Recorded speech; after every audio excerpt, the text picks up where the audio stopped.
ပေတကားပိတ်အောင်၄ခုကျင့်ရမယ်တဲ့ဘယ်နှခုကျင့်ရမလို့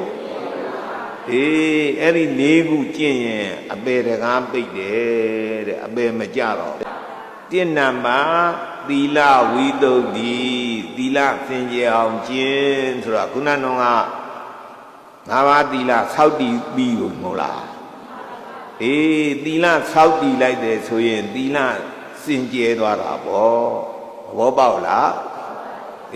သီလစင်ကြယ်သွားတယ်ဆိုသီလဝိသုဒ္ဓိဖြစ်တယ်ဒါပေမဲ့လို့အင်ကြီးတွေလုံကြီးတွေဘောင်းမီတွေဘုံဘုံဟောလို့သင်္ကန်းတွေဝတ်ပါများလာလို့ရှိရင်ညစ်တယ်မဟုတ်လားညစ်လို့ရှိရင်မလုပ်ရတော့ဖွတ်ရတာပေါ့ဟုတ်လားသီလကလည်းပဲဆောက်တည်ထားတစ်ခါဆောက်တည်ုံနဲ့တစ်သက်လုံးဖြူစင်းနေတယ်မဟုတ်ဘူးသီလကျိုးတယ်ပေါက်တယ်ပျောက်တယ်ကြားတယ်လို့၄ပါးညစ်သွားဖို့၄မျိုးရှိတယ်ပြီးတော့အလဲသီလဆိုတော့၅ပါးသီလရှိတဲ့နဲ့အလဲသီလဆိုတာဘယ်ဟာတော့ကာမေတုမိစ္ဆာသာရာဟုတ်လားပထမကဘာနာတိပါဒဒုတိယကအာဒိဏဒါနတတိယကကာမေတုမိစ္ဆာသာရာသူနွားရဲ့တာမယာပြင်းမလွန်ကျူးလို့ရှိရင်အဲ့ဒါသီလပေါက်တယ်လို့ခေါ်ဘာခေါ်တော့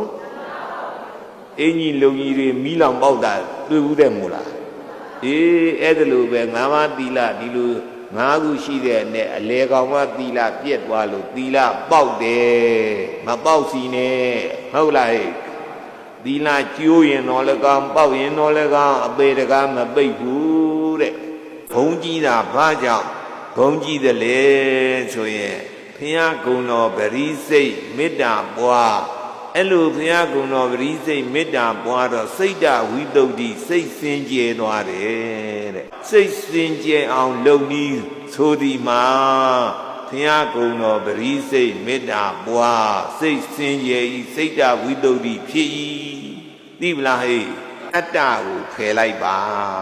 ဘာဖယ်လိုက်ရမလို့အတ္တဆိုတာပါဠိစကားတက္ကနာလူကြအာတမန်လို့ခေါ်တယ်အင်္ဂလိပ်လို့ဆိုရင်ဆိုးလို့ခေါ်တယ်နော်ဆိုးအနတ္တဘုရားကအနတ္တဆိုသမှအနိစ္စဒုက္ခအနတ္တဆိုပါဦးအနိစ္စဒုက္ခအနတ္တအနတ္တဆိုတာနအတ္တအတ္တဆိုတဲ့အကောင်လေးသည်နတ္ထိမရှိ